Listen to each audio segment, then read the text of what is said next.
श्रीगुरुभ्यो नमः हरिः ओम्। ओं नारायणं नमस्कृत्य नरं चैव नरोत्तमं देवी सरस्वतीं व्यासं ततो जयमुदीरयते शभाभ्यां सभापतिभ्यश्च वो नमो नमः। ఈరోజు శ్రీ సూర్యనారాయణ యొక్క పూజా విధానాన్ని బ్రహ్మపురాణ అంతర్గతంగా తెలుసుకోబోతున్నాం. ఇది బ్రహ్మపురాణంలో 7వ దినం. భక్తితో సూర్యుని చుట్టూ 12 ప్రదక్షిణలు చేసి ఆయన ఎంతో సంతోషిస్తాడు. సూర్యునికి చేసిన ప్రదక్షిణలు భూమండలం చుట్టూ వేసిన ప్రదక్షిణతో సమానం. అంతేకాదు సకల దేవతలకు ప్రదక్షిణం చేసే ఫలితాన్ని కూడా లభిస్తుంది. షష్ఠీ తిథి లేక సప్తమి తిథి నాడు కానీ ఏకభుక్తంతో ఉపవాసం దీక్ష వహించి సూర్యుని అర్చించి అశ్వమేధ ఫలం లభిస్తుంది. కృష్ణపక్ష సప్తమి తిథి నాడు ఆయను అర్చిస్తే పద్మంలో ప్రకాశించే దివ్య విమానాన్ని ఎక్కి సూర్యలోకానికి వెళ్ళి యోగ్యత లభిస్తుంది. శుక్లపక్ష సప్తమి నాడు ఉపవాసం ఉండి తెల్లని పూలతో ఆయన పూజిస్తే ముందు చెప్పిన ఫలితం కలుగుతుంది. రాగి పాత్రలో నీరు పోసి ఆ నీటిని క్రమంగా ఒక్కొక్కటి పెంచుతూ 24 రోజులు ఆ పాత్రలో నీటిని తాగాలి. 24 రోజుల తర్వాత తిరిగి 24 పాత్రల నుంచి ఒక పాత్ర వరకు తగ్గించుకుంటూ అందులో నింపిన నీటిని తాగాలి. ఈ విధంగా 2 సంవత్సరాలు చేస్తే వ్రతం సమాప్తి అవుతుంది. దీన్నే సూర్య సప్తమి వ్రతం అంటారు.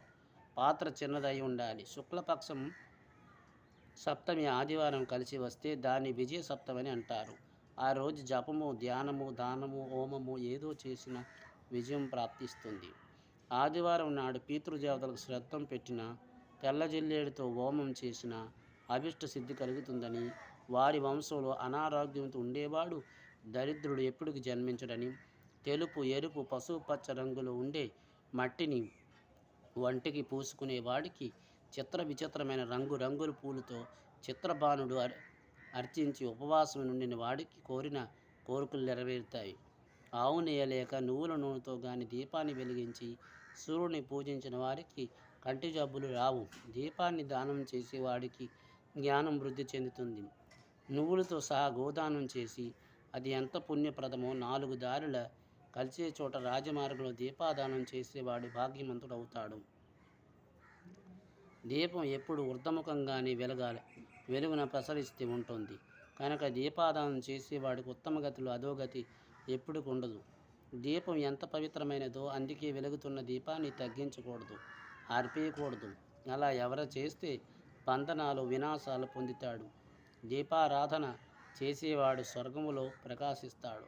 కుంకుమ, ఎర్రచందనం, అగురు, ఎర్రటి పుష్పాలు ఉపయోగించి సూర్య భగవానుడికి అర్చించిన వాడు, ఆయన అర్ఘ్యాలు సమర్పించిన వాడు 1 సంవత్సరంలో ఇష్టసిద్ధిని పొందగలుగుతాడు. సూర్య భగవానుడికి ఉద్దేశించి ఉదయం నుంచి ఆయన అస్తమించేదాకా నిల్చొని సూర్యమంత్రాన్ని జపించిన, సూర్యస్తోత్రాన్ని పఠించిన సకల పాపాల నుండి విముక్తి కలుగుతుంది. దీనే ఆదిత్య వ్రతం అంటారు. సూర్యునికి అర్ఘ్యాన్ని కుడివైపు కానీ ఎడంవైపు కానీ ఇవ్వకూడదు. ఆయన ఎదురుగా నిలబడి అర్ఘ్యప్రదానం చేయాలి. సూర్యునికి ప్రీతికరమైన గుగ్గులు కర్ర, మారేడు, దేవదారి చెట్టు కర్రలతో చేసిన నలుపు గల ఆసనాన్ని సమర్పించి తర్వాత కర్పూర అగరలతో ఆయనకి ధూపాన్ని వెయ్యాలి. అలా చేసిన వారికి స్వర్గప్రాప్తి కలుగుతుంది. రాత్రి పగులు సమానంగా ఉన్న రోజు సూర్యుని అర్చిస్తే సకల దురితాలు నివారింపబడతాయి. పులగం, పాయసం, ఆవు పాలు, పళ్ళు, దుంపలు, నెయ్యి సూర్యునికి ప్రీతికరమైనవి. వీటితో ఆయనకు నైవేద్యం సమర్పిస్తే సర్వకామ్యాలు సిద్ధిస్తాయి. అయినచో ఆవు నెయ్యితో సూర్యునికి తర్పణం విడిస్తే సర్వసిద్ధులు కలుగుతాయి. ఆవు పాలతో తర్పణం చేసే మనస్తాపాలు హరిస్తాయి. ఆవు పెరుగుతో చేసే సకల కార్యసిద్ధి కలుగుతుంది. పవిత్ర జలంలో సూర్యునికి స్నానం చేయిస్తే పరంపదం ప్రాప్తిస్తుంది. ఏ ద్రవ్యం సూర్యునికి మనం సమర్పిస్తే ఆ ద్రవ్యం అనంతముగా మనకు ప్రాప్తిస్తుంది. సూర్య భగవానుడి యొక్క అష్టోత్తర శతనామ స్తోత్రం. ఓం సూర్య ఆర్యమాం భగస్తే పుష్పార్కో సవికా రవి గవస్తమాయానజో ఓయి మృత్యుర్దత ప్రభాకర ప్రతిప్రాప్యంచ తేజంచ కమ్యవాయశ్చ పరాయణం सोम बृहस्पति शुक्रो यबुधङ्गारकाहेव च इन्द्रो विवस्वान् दीप्तं च शुचिचौरिशनिश्चरं ब्रह्म विष्णुं च रुद्रं चास्कन्धो वैश्रावणो यमः वैदितो जठरश्चग्ने च रौद्रभाद्रेजस्यं पतिः धर्मध्वजवेदकर्तवेदाङ्गो वेदवाहनं कृतं तेत्रो द्वापरं च कलिस् सर्वामश्रयः कालकाष्ठमुमूर्तं च क्षिप्रो यमतदक्षिणो संवत्सरो करस्वातम्यकालचक्रविवभाषुः पुरुषशाश्वितयोगी व्यक्ताव्यक्तिसनातना कालदक्षे प्रजादृक्षा विश्वकर्मः तमोनुधां वरुणासागर अंशस्य जीवतो मे जीवनं हरि भूतश्रयभूतपति सर्वलोकनमस्कृत्वां स्वस्था संवर्तको वायु सर्वे अस्यादिलोलुपा अनन्तो कपिलो बानु कामदः सर्वतोमुखा जयो विशालवरधा सर्वभूतनिषेवित् मनसुवर्णभूतादिशिक्रगाय प्राणधारणः धन्वान्तरे चुर्मतकेतुर्रथदेवादित्यः द्वादशात्मरवीर्दोषी पितः मातः पितामहः स्वर्गद्वारं प्रजाद्वारं मोक्षद्वारं त्रिविष्टिपं देहकर्तस्प्रसन्तात्मात्मा विश्वात्मस्य विश्वतोमुखा चराचरात्मसूक्ष्मात्मा मैत्रेया करुणन्वताम् एतद्द्रव्यकीर्तनस्यां सूर्यस्वामिनं तेजसां नाम्ये अस्तोत्रशतं रम्यं मयो प्रोक्तं ध्वजोत्तमां सुरगणपितृयक्षसेवितां व्यासुरनिशाकरसिद्धिवन्दितां परकनकाययुतोषणं प्रभुं प्रणतोऽस्मि हिताय భాస్కరం. బ్రహ్మదేవుడు స్వయంగా చెప్పిన సూర్య అష్టోత్తర శతనామ స్తోత్రం ఎంత మహిమాన్వితమైనది. ప్రతిరోజు సూర్యోదయ కాలంలో భక్తి శ్రద్ధలతో ఈ స్తోత్రాన్ని చదివిన వాడికి యోగ్యురాలైన భార్య, ఉత్తమ సంతానం, ధనధాన్య వృద్ధి కలుగుతావని, అతడికి గొప్ప ధారణ శక్తి కూడా లభిస్తుందని, సంసార సాగరాన్ని అవలేలంగా అతడు దాటగలడని, సూర్యుడి అనుగ్రహంతో అతడు అనారోగ్య బాధలుండవని, ఏది కోరుకుంటే అది లభిస్తుంది. దక్ష ప్రజాపతి చేసిన శివస్థుతి. దక్షయజ్ఞ విధ్వంసం జరిగాక దక్షుడు తన తప్పు తెలుసుకున్నాడు. తనకు పునర్జన్మ ప్రసాదించిన పరమేశ్వరుడుకు సర్వేశ్వరుడు అని గ్రహించి అంతకాల శివనింద చేసిన పాపాన్ని పోగొట్టి కోవడం కోసం 8000 శివనామాలతో దివ్యంగా శంకర భగవానుడికి ఇలా స్తోత్రించాడు.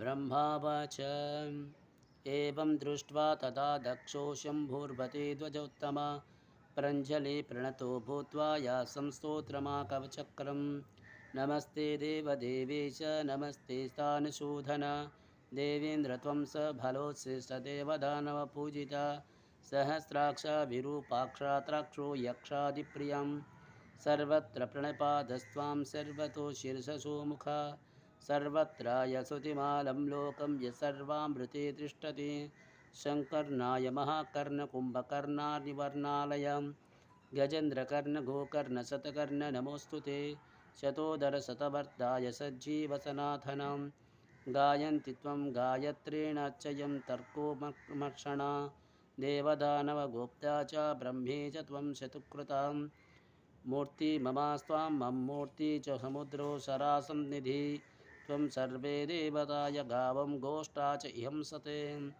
త్వత్శరీరస్య పశ్య మే సోమామగ్నం జలేశ్వరం ఆదిత్యమతం విష్ణుం చ బ్రాహ్మణానాం సబృహస్పతిం క్రియారాకారిణ్యకర్తం చ కర్తా కరుణమేవ చ అనస్య సదపో చైవ తథైవ భవ్యమాం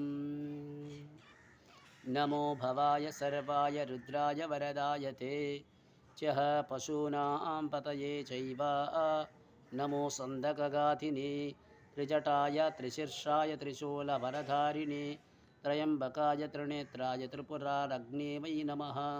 नमः चण्डाय मण्डनाय विश्वचन्दनधराय च दण्डेन शङ्कुकर्णाय दण्डदण्डाय ते वै नमः। नमो अर्दण्डाय केशाय शुष्काय विकृताय च विलोहिताय धूम्राय नीलग्रीवाय वै नमः। नमस्ते प्रतिरूपाय निरुपाम शिवाय च सूर्याय सूर्यपतये च सूर्यध्वजपताके च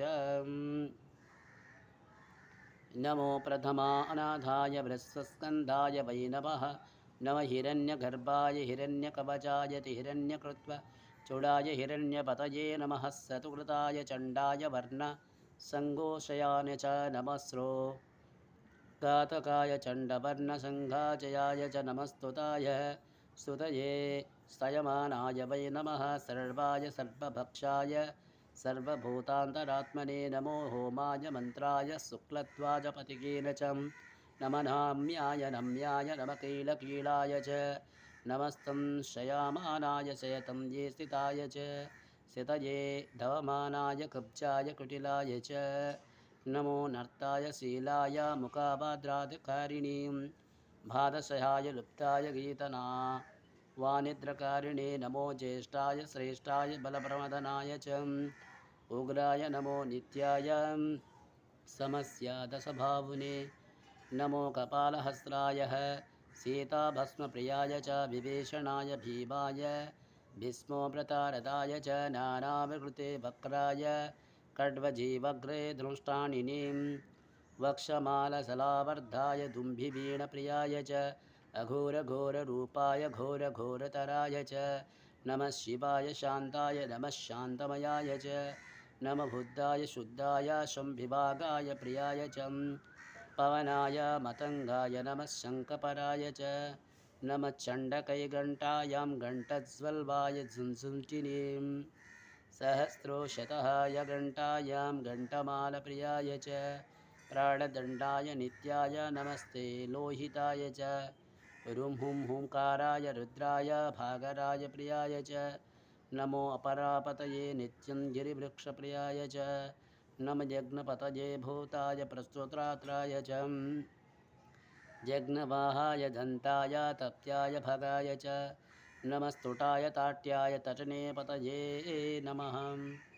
नमस्तुटाय तट्याय तटये पतये नमः। अन्नधाय स्नोपतये नमस्त्वान्यभुजाय च नमः। सहस्रशिरसाय सहस्रचरणाय च सहस्रोदतशूलाय सहस्रनयनाय च नमः। बालर्कवर्णाय बालरूपधराय च नमः। बालर्करूपाय कालक्रोडिनञ्च नमः। शुद्धाय बुद्धाय शोभिने चयाय च तरङ्गिणे केशाय मुक्तिकेशाय वै नमः। नमः। स्वत्कर्मे निष्ठाय त्रिकर्मे निरताय च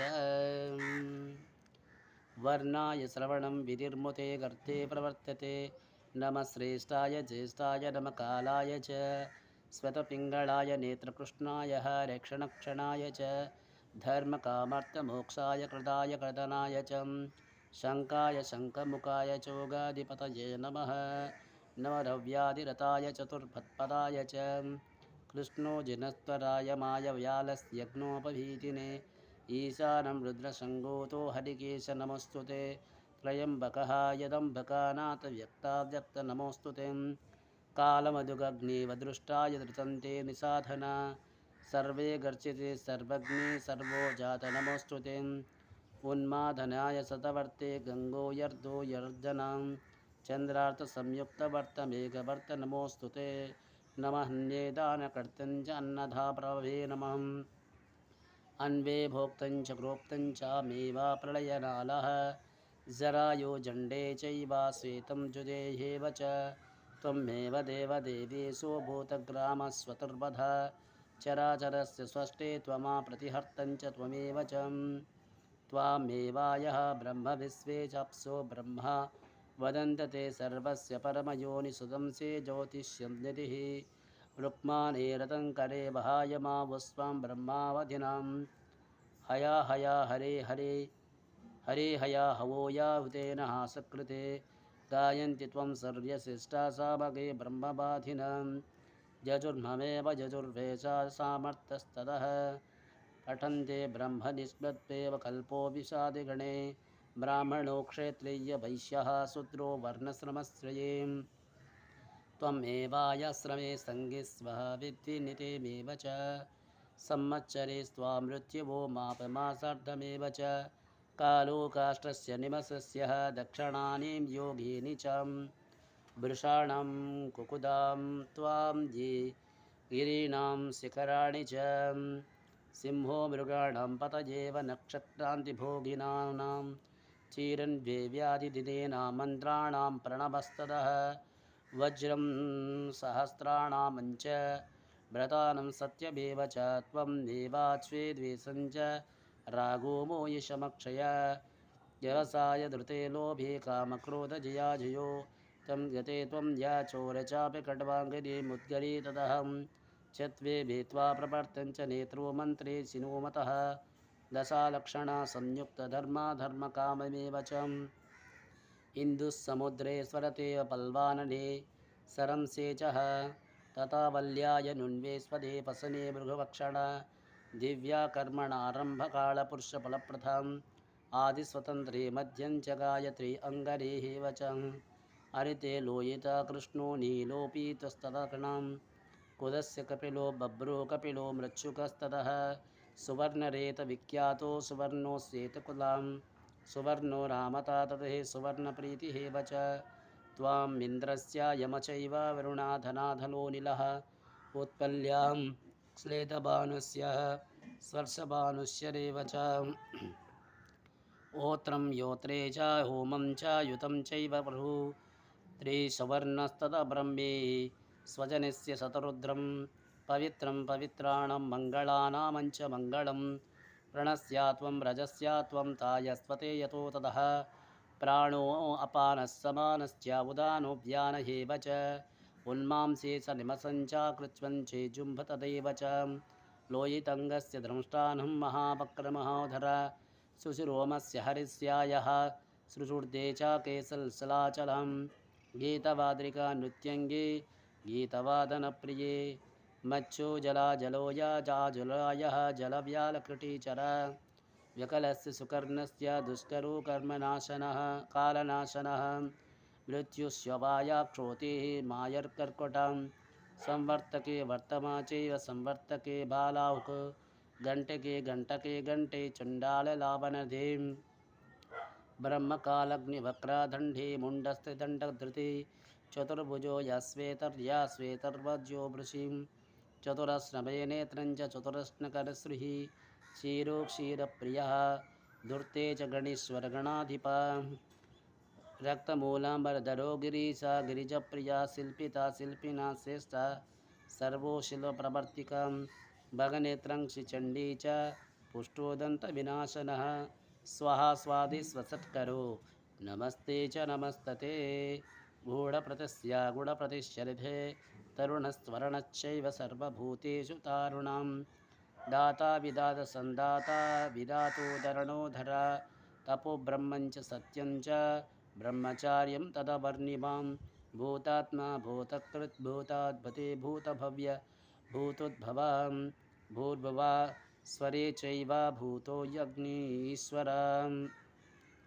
ब्रह्मवर्त सुरावर्त कामवर्त नमस्तु ते कामबिम्बविनर्तित कर्णोकर प्रजाप्रिय गोनेत्राय गोपचरस्य गोवृषवाहनं त्रैलोक्यगोप्ति गोविन्द गोप्ते गोवर्धमेव च अखण्डचन्द्रमुखा सुमुखा दुर्मुखा यामुखा चतुर्मुखा भौमुखा रणस्वोभाविमुखा सतां हिरण्यगर्भसुखिरो धनुर्धरो दादन्पति विराट अधर्मो महाद्रंक्षो दण्डधरा रणप्रिय दृष्टो यानिशुस्ते तानुषो निःश्रमदे सुनिश्चिता दुर्वरण दुरस्वे दुष्वते दुरक्रमं दुर्धरा दुर्दशे नित्यो दुर्दशे विजयभ्जया शशो शशङ्कनयनाय श्रुतस्ने क्षेत्रे जरः अलय व्याधिं चैव व्याधाय व्याधिवश्चेयः सैयज्ञमृगाव्याधि च व्याधीनामाकरोकरां शिखण्डी पुण्डरीकस्य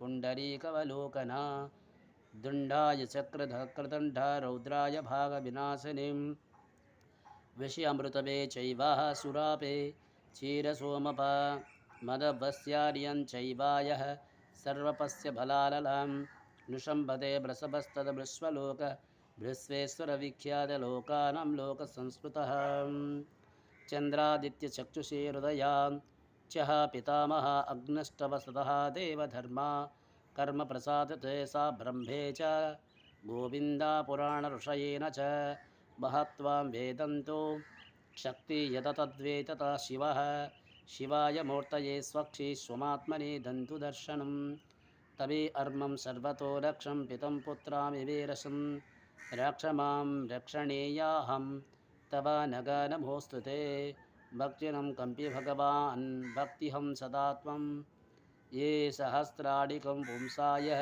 प्रभुष्टदृशं तृष्टं त्वं समुद्रते मे भगोप्तस्ते नित्यश यां दिनद्रे जतस्वां सत्यसमदर्शन ज्योति पश्यन्ति याञ्जिरां स्तर्मे योगात्मने नमः संभक्षे सर्वभूतानि यगन्तके समोस्थिति यस्रुतेजः जलमध्यस्थं प्रवेद्वं वृषयानं प्रविश्वावतनं रव्या सोमं पिबते निशि ग्रासतर्कं यः सर्वो बभूति यमग्नदेव च अङ्गुष्ठमात्रे पुरुषदेवस्ते सर्वदेवानां रक्षन्ति तो ममा नित्यनित्यम् अपयान्तु मम यो न वृत्वा दते आदित्यगर्भे अपो भगा आगतश्च चे तेषं स्वाहा स्वदि चैव अपवन्ति सुदन्ति च येन रुहन्ति देवस्तप्राणिनो रोदयन्ते च हर्षयन्ते च कूप्यन्ते नमस्तभ्यो नित्यश